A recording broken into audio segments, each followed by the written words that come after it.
우리의 이슈가 뉴스를 바꿉니다. 세상을 깨우는 황보선의 출발 새 아침. 네, 먼저 이 시각 가장 많은 관심 받는 뉴스 만간뉴 알아보겠습니다. 만간뉴 전해줄 최희 아나운서 어서 오십시오. 네, 안녕하세요. 최희입니다.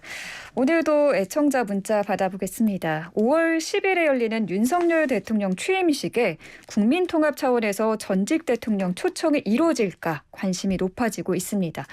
어제 박주선 대통령 취임준비위원장은 박근혜 전 대통령 초청 여부에 대해서 여지를 남기기도 했는데요. 과연 초청이 이루어질까요?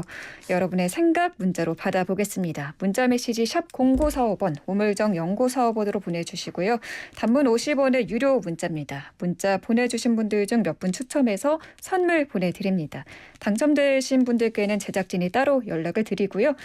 유튜브 YTN 보이는 라디오 댓글창에 남겨주셔도 됩니다. 예, 알겠습니다. 첫 번째 만간뉴 뭡니까? 네, 오늘 첫 번째 만관뉴는 두 번째 코로나 먹는 치료제 긴급 승인입니다. 첫 번째는 그 화이자사의 팍스로비드였고요.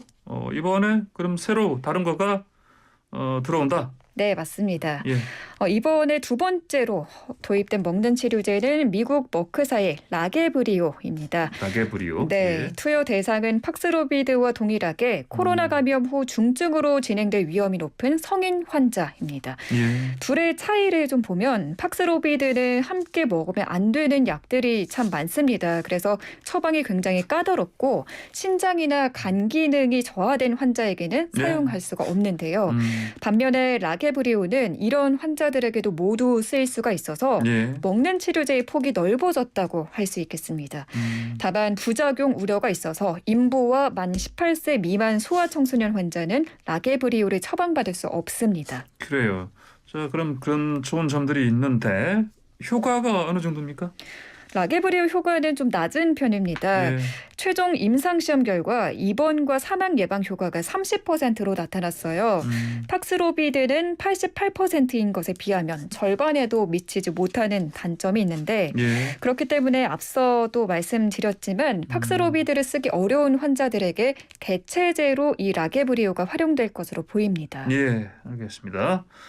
자, 그리고 그 초등학생 감염자가 좀 많이 나오는데 이 아이들 백신 접종 예약이 오늘 시작하는 거죠? 네, 그렇습니다. 예약? 예. 네, 오늘부터 이 예. 만 나이 기준으로 5세에서 11세 어린이 백신 접종 사전 예약이 시작됩니다. 그래요. 네, 사전 예약 홈페이지를 통해 예약하실 수 있고요. 접종은 이달 31일부터 시작이 됩니다.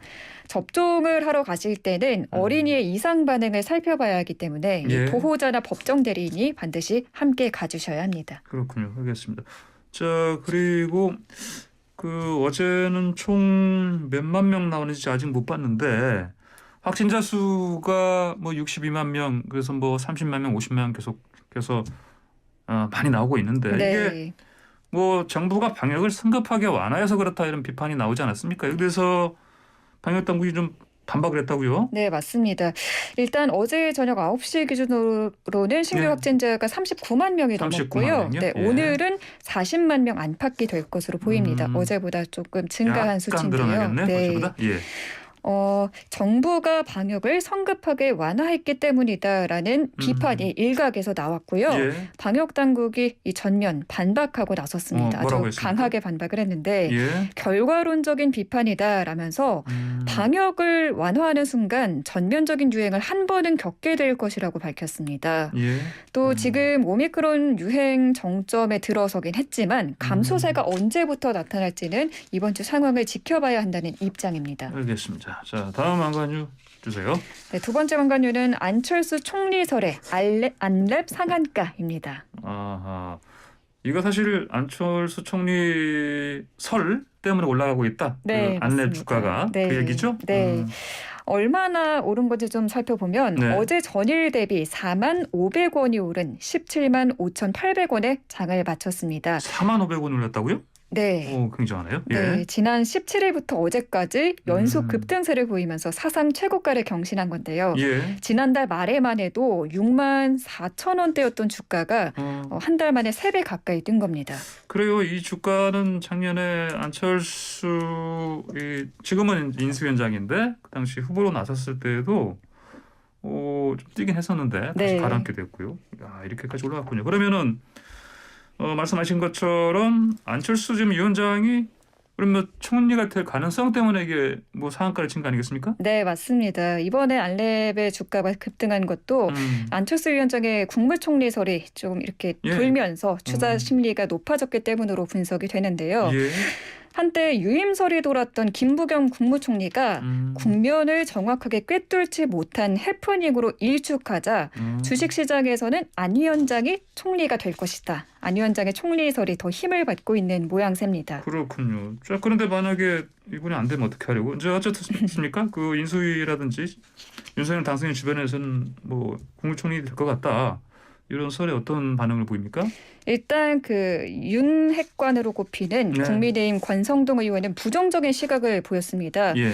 인수위원장을 하면서 국무총리까지 가지는 않을 것이다 라면서 요직을 연속해서 맡는 것 자체가 과도한 욕심이라고 밝혔습니다. 예. 한편 또 백지 신탁 문제가 있는데요. 안 위원장이 국무총리가 되면 안랩 지분을 매각하거나 백지 신탁을 해야 하는 만큼 예. 안 위원장이 국무총리를 맡진 않을 것이다. 이런 전망이 나오고 있습니다. 알겠습니다. 뭐 지켜봐야 되겠네요. 다음 한관 주십시오. 네, 다음 한관유는 이 러시아와 우크라이나 전쟁이 시작된 지 벌써 한 달째인데요. 예.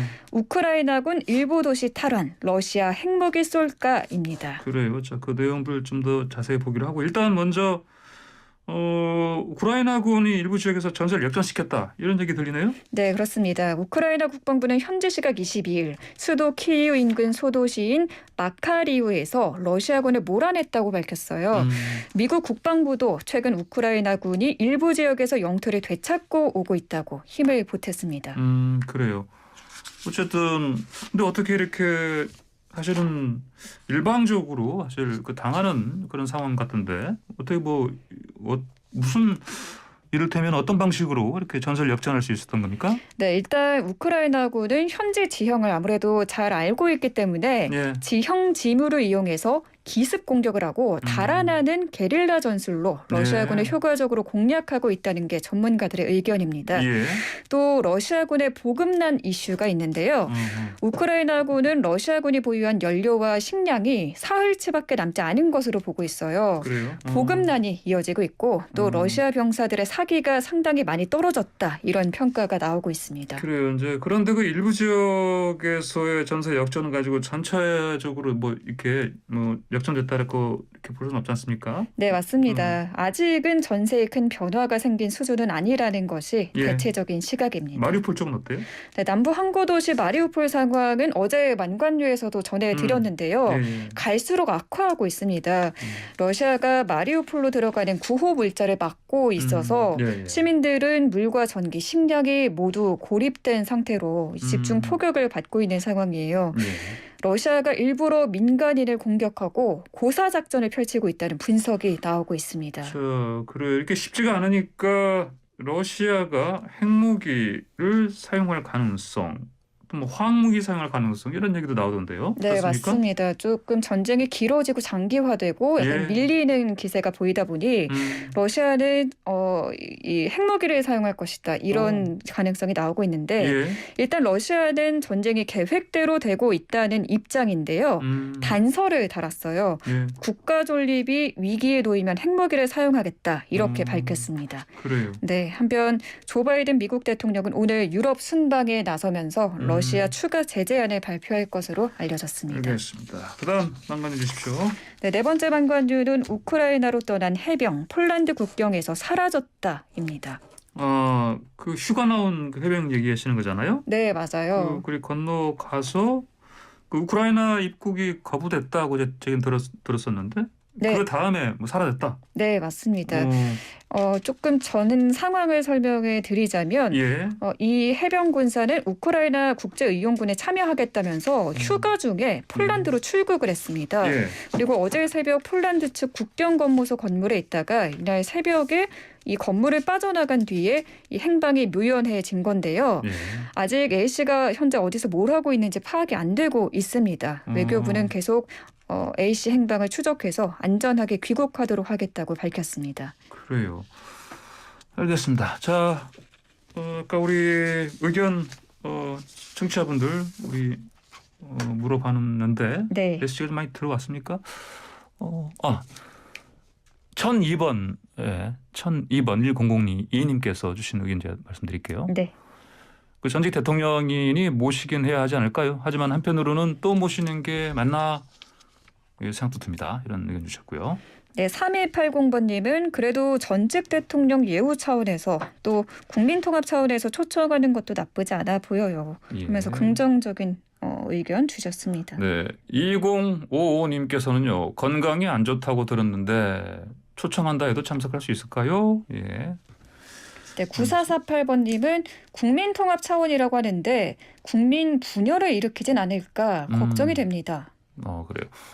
자, 9801님께서는요. 국민통합 차원에서 보면 초청해야 한다고 봅니다. 이제는 보수나 진보가 하나 되는 진정한 대한민국을 출범시켜야 하지 않을까요? 이런 의견 주셨습니다. 네, 오늘 오전에 박 전 대통령이 병원을 퇴원해서 이제 메시지를 낼 것으로 알려졌는데 네, 1시간쯤 뒤에 네, 될 것 같아요. 그렇습니다. 네. 어떤 메시지를 낼지도 예. 좀 지켜봐야 될 것 같습니다. 그때 그 박근혜 전 대통령 그 퇴원하면서 하는 얘기 직접 저희가 바로 현장 연결해서 전달하겠습니다. 네. 예, 오늘 방송은 잘 들었습니다. 감사합니다. 네, 감사합니다.